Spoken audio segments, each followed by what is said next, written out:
éclaircir ce que signifie être sous la grâce. Parce que je me suis rendu compte que 90% des chrétiens ne savent pas ce que signifie être sous la grâce. J'ai été et je suis toujours énormément accusée de forcer les gens à respecter les lois, alors que la Bible dit qu'on n'a plus besoin de respecter les lois parce que nous ne sommes plus sous les lois, mais nous sommes sous la grâce. Je me suis fait traiter de docteur de loi. Bref, tout ça parce que les gens ne savent pas ce que signifie être sous la grâce, parce qu'ils ne comprennent pas la Bible. Le problème avec les gens, donc c'est un conseil que je vais vous donner pour vous aider dans votre lecture et votre compréhension de la Bible. Le problème avec les gens, quand ils lisent la Bible, ils ne se posent pas les bonnes questions. Qui parle et à qui il parle? Et c'est pareil pour moi. Quand vous m'écoutez, posez-vous la question, à qui je m'adresse? Parce que je ne m'adresse pas à des personnes qui sont sous la grâce. C'est pas pour ça que Jésus m'a établi. Donc, quand vous lisez les livres de Paul, posez-vous la question qui est Paul et à qui Paul s'adresse. Pareil pour Jésus. Quand vous écoutez les paroles de Jésus, demandez-vous, ok, à qui Jésus s'adresse? Est-ce que Jésus s'adresse à la foule ou est-ce que Jésus s'adresse à ses disciples? Par exemple, si on lit Matthieu 18, je vous dis encore que si deux d'entre vous s'accordent sur la terre pour demander une chose quelconque, elle leur sera accordée par mon Père qui est dans les cieux. Car là où deux ou trois sont assemblés en mon nom, je suis au milieu d'eux. À qui Jésus s'adresse? Il ne s'adresse pas à tout le monde. Il s'adresse à ses disciples, aux enfants de Dieu qui ont le Saint-Esprit, qui sont sous la grâce de Dieu. Là où deux ou trois de mes disciples s'accorderont pour demander quelque chose en mon nom, et il leur sera accordé. On est sous la grâce de Dieu lorsque Dieu nous fait grâce de nos péchés. Ça signifie que Dieu nous a pardonné nos péchés et Dieu nous a marqués par le Saint-Esprit. Le Saint-Esprit représente la grâce de Dieu. Donc, quand tu obtiens le Saint-Esprit de Dieu, tu obtiens la grâce de Dieu. Quand tu es sous la grâce, tu es sauvé. Je ne m'adresse pas aux personnes qui sont sous la grâce. Je m'adresse aux personnes qui sont encore sous la chair. Parce que les lois sont faites pour les personnes qui vivent dans la chair. Et c'est pour ça que je te dis de respecter les lois parce que tu n'es pas encore sous la grâce. Tu n'as pas encore l'esprit. Si on lit Galates 6 par exemple, tous ceux qui veulent se rendre agréables selon la chair vous contraignent à vous faire circoncire uniquement afin de ne pas être persécutés pour la croix de Christ. Car les circoncis eux-mêmes n'observent point la loi, mais ils veulent que vous soyez circoncis pour se glorifier dans votre chair. À qui Paul s'adresse?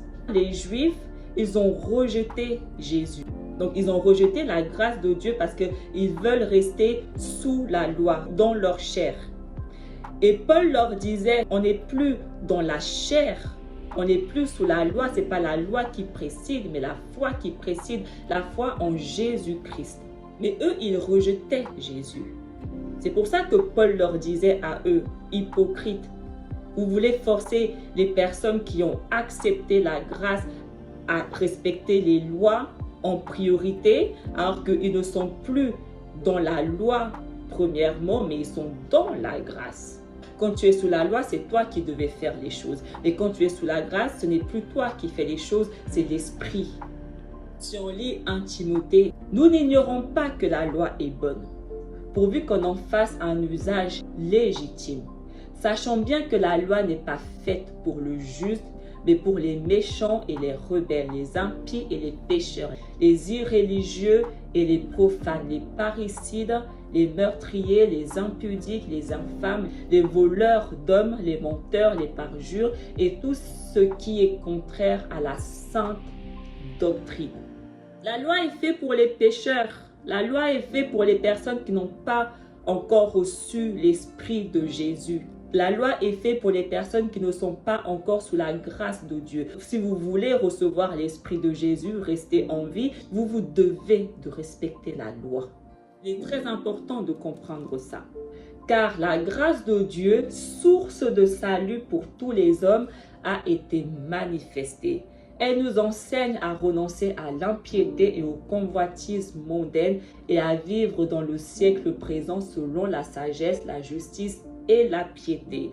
La grâce de Dieu, c'est le Saint-Esprit. Le Saint-Esprit est source de salut. Tite 3. Mais lorsque la bonté de Dieu, notre Sauveur, et son amour pour les hommes ont été manifestés, il nous a sauvés, non à cause des œuvres de justice que nous aurions faites, mais selon sa miséricorde, par le baptême de la régénération et le renouvellement du Saint-Esprit, qu'il a répandu sur nous avec abondance par Jésus-Christ notre Sauveur, afin que, justifiés par sa grâce, nous devenions en espérance héritiers de la vie éternelle. Hébreux 4. Approchons-nous donc avec assurance du trône de la grâce afin d'obtenir la miséricorde et de trouver grâce pour être secourus dans nos besoins. La grâce, c'est la miséricorde de Dieu, le pardon de nos péchés qui se manifeste par l'obtention du Saint-Esprit. C'est ça, être sous la grâce. Il est très important de comprendre les termes, ce que ça signifie réellement. Parce que tout le monde dit, oh, on est sous la grâce. Non, non, non, non, non. Si tu n'as pas le Saint-Esprit de Dieu, tu n'es sur aucune grâce. Et Jésus, il dit, venez à moi, vous tous qui êtes fatigués et chargés, et je vous donnerai du repos.